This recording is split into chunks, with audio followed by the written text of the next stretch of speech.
Hey everybody, welcome to another Little Shorts episode. I wanted to talk today for a little bit about thrown weapons.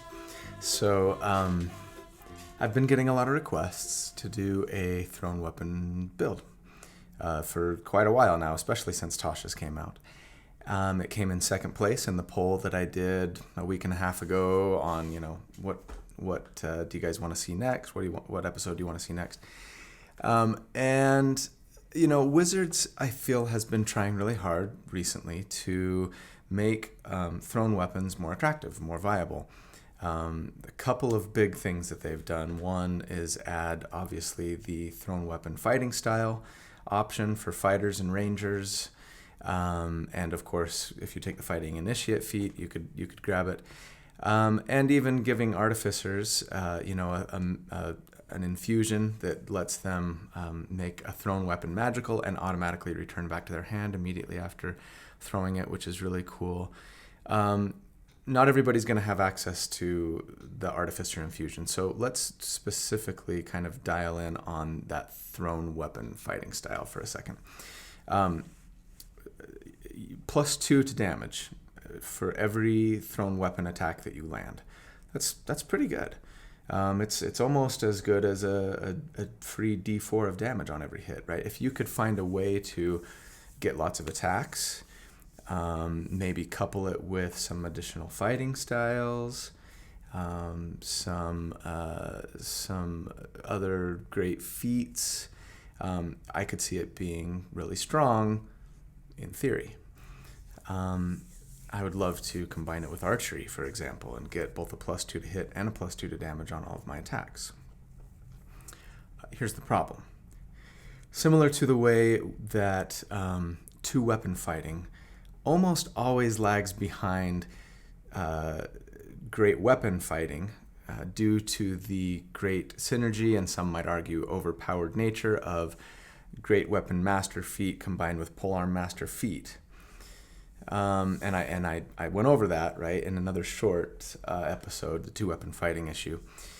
Similar to that problem, thrown weapons tends to pale in comparison a little bit on paper to, other ranged weapon fighting styles due to the, some might argue, overpowered nature of the fantastic synergy between Crossbow expert and sharpshooter feats. Right, especially combined with the archery fighting style. Let me explain. But before I explain, let me say this. As always, I personally, for the purpose of this show especially, tend to be really hyper-focused on numbers. Those of you who have been watching for a while know this, but you also know, hopefully, however, that while I am truly fascinated and fixated upon, and even, dare I say, entertained by, the exploration of the possible when it comes to numbers in Dungeons and Dragons, my purpose never has been, nor ever will be, to tell you how to make your character, and or that your way is wrong and that my way is right, and if you want to play the game the right way or the best way, then you need to follow my advice and focus on the numbers. If you want to play a thrown weapons character because it's important to your character, your story, your concept, you think it sounds cool, you think it sounds fun, then you absolutely should, full stop, right? There are ways to make it good. There are ways to make it better. And it can be totally viable. It might not be perfect, but it can be good. So let's explore it. Back to the numbers. We have a couple of problems with thrown weapons. First of all, most thrown weapons, almost all of them, are technically melee weapons, right?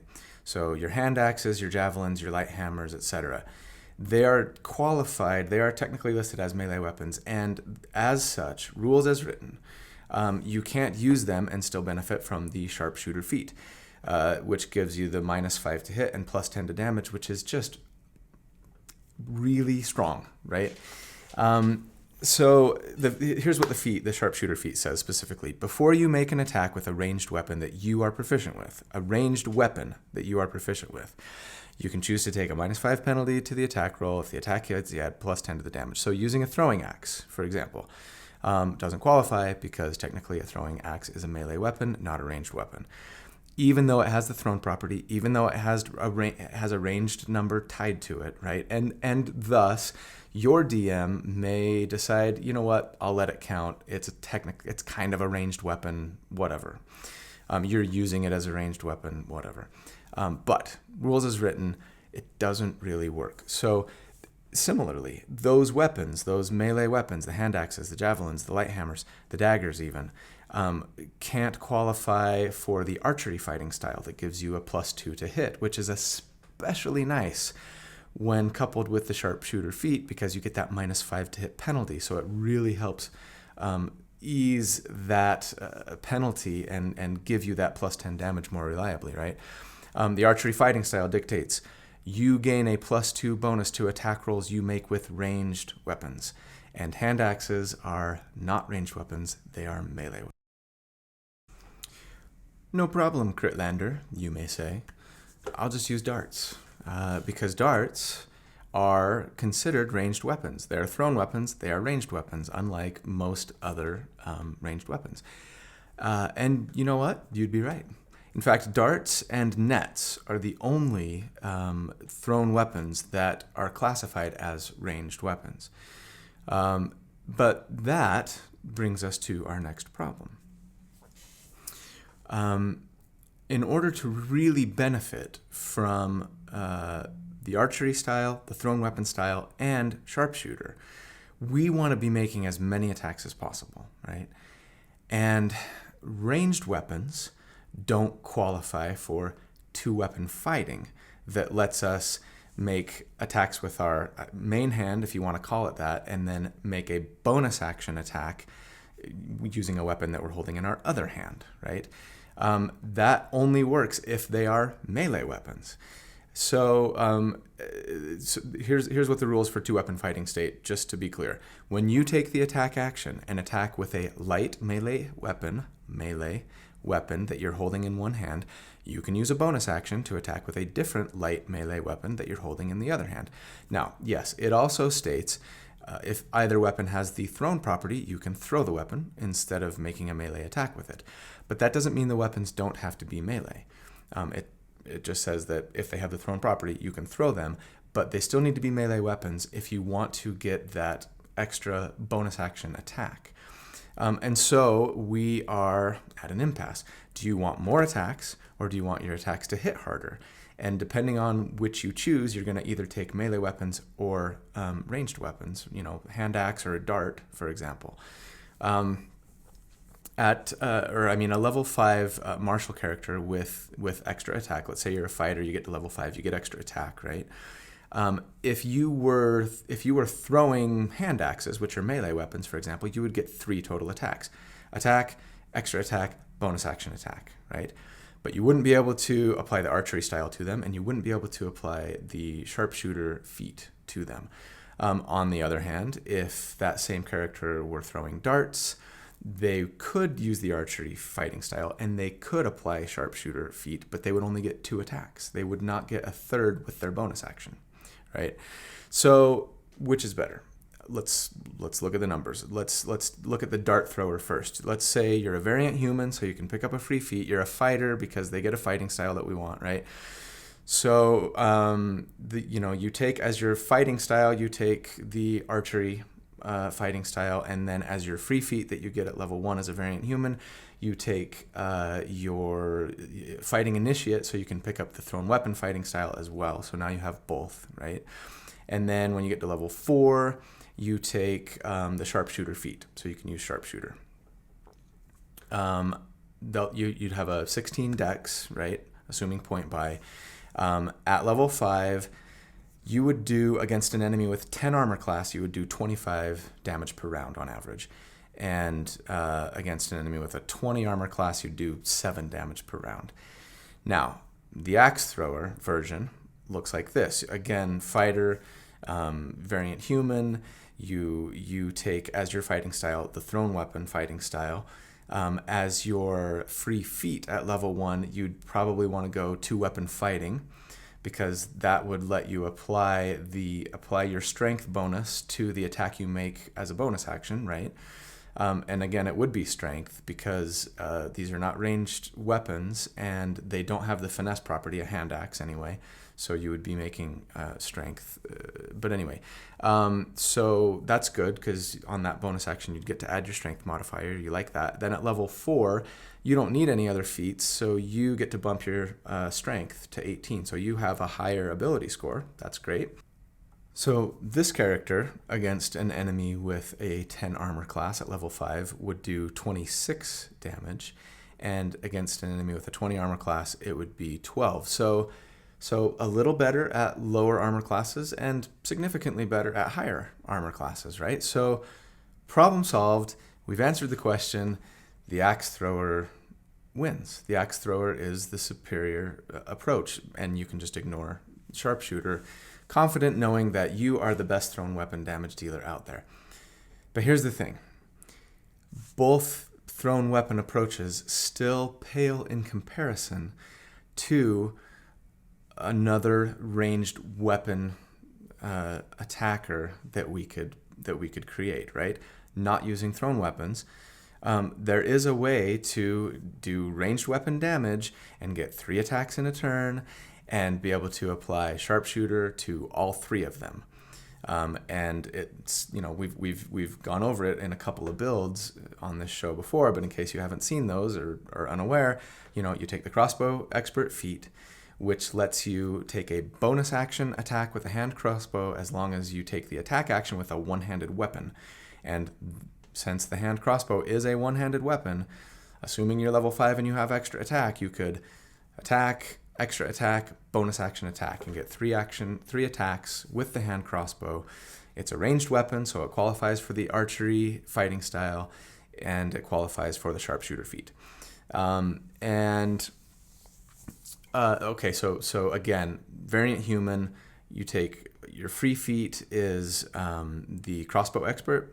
Your fighting style is the archery fighting style. At level 4, you take the sharpshooter feat. And now at level 5 with the extra attack, you do what I just said. 1, 2, 3, all in the same turn, all with sharpshooter feat turned on. No, you don't get the +2 damage to every hit, like thrown weapon users would. But being able to make 3 weapon attacks with sharpshooter turned on for all 3 of them, the numbers aren't even close.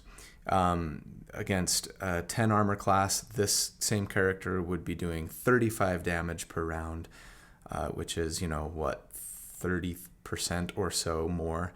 And then it does taper off, so at 20 armor class, they're only doing 10 damage per round. So fine, if you're fighting a monster with 20 armor class at level 5, then the axe thrower has a slight advantage and your dungeon master is a sadist. There is one way, though, that we can have our cake and eat it too, sort of. And it's basically combining the thrown weapon benefits with the hand crossbow. Assuming you can get crossbow expert feat, sharpshooter, and both fighting styles. So using the character example that we've been using, you'd need to be level 6 fighter, because fighters do get an extra ability score increase or feat at level 6, right? Other characters would need to be 8. But anyway, at level 6, on your turn, you'd pick up that last feat, whatever it was that you didn't have. And on your turn, you would take the attack action to make 2 dart attacks.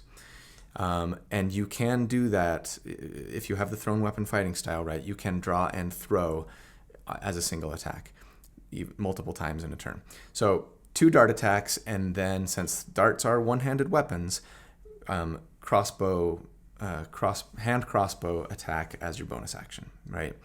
All 3 are made with the sharpshooter plus 10 damage. All 3 are made with +2 to hit from archery, and at least the 2 dart attacks get the +2 damage from thrown weapon style. So is that the best of all of these scenarios? Not really, because the problem is, I know there's so many problems. Those darts, they're only D4 weapons.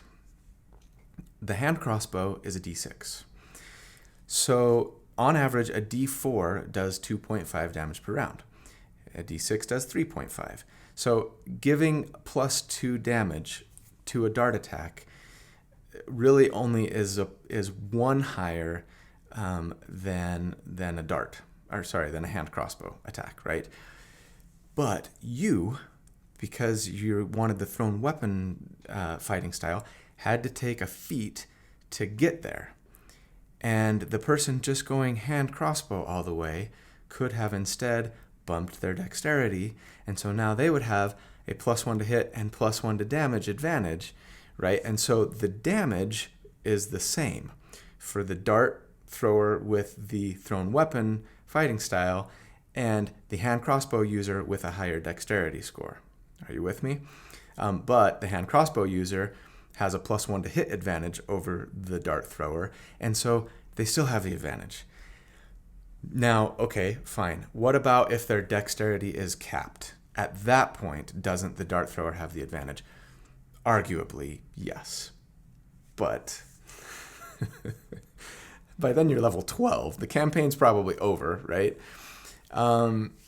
And frankly, again, still, had the hand crossbow user had a free feat to take, even though their dexterity's capped, maybe they take the piercer feat and so they still probably have an advantage over that dart thrower, right? So it's just, I guess, in conclusion, looking purely at the numbers and only the numbers. And I know it's not just about the numbers, but it's really difficult to justify using thrown weapons for ranged weapon damage when you could instead go with the hand crossbow. So be sure to tune in tomorrow when I release episode 30 on my freaking amazing thrown weapon build. You guys are awesome. See you tomorrow.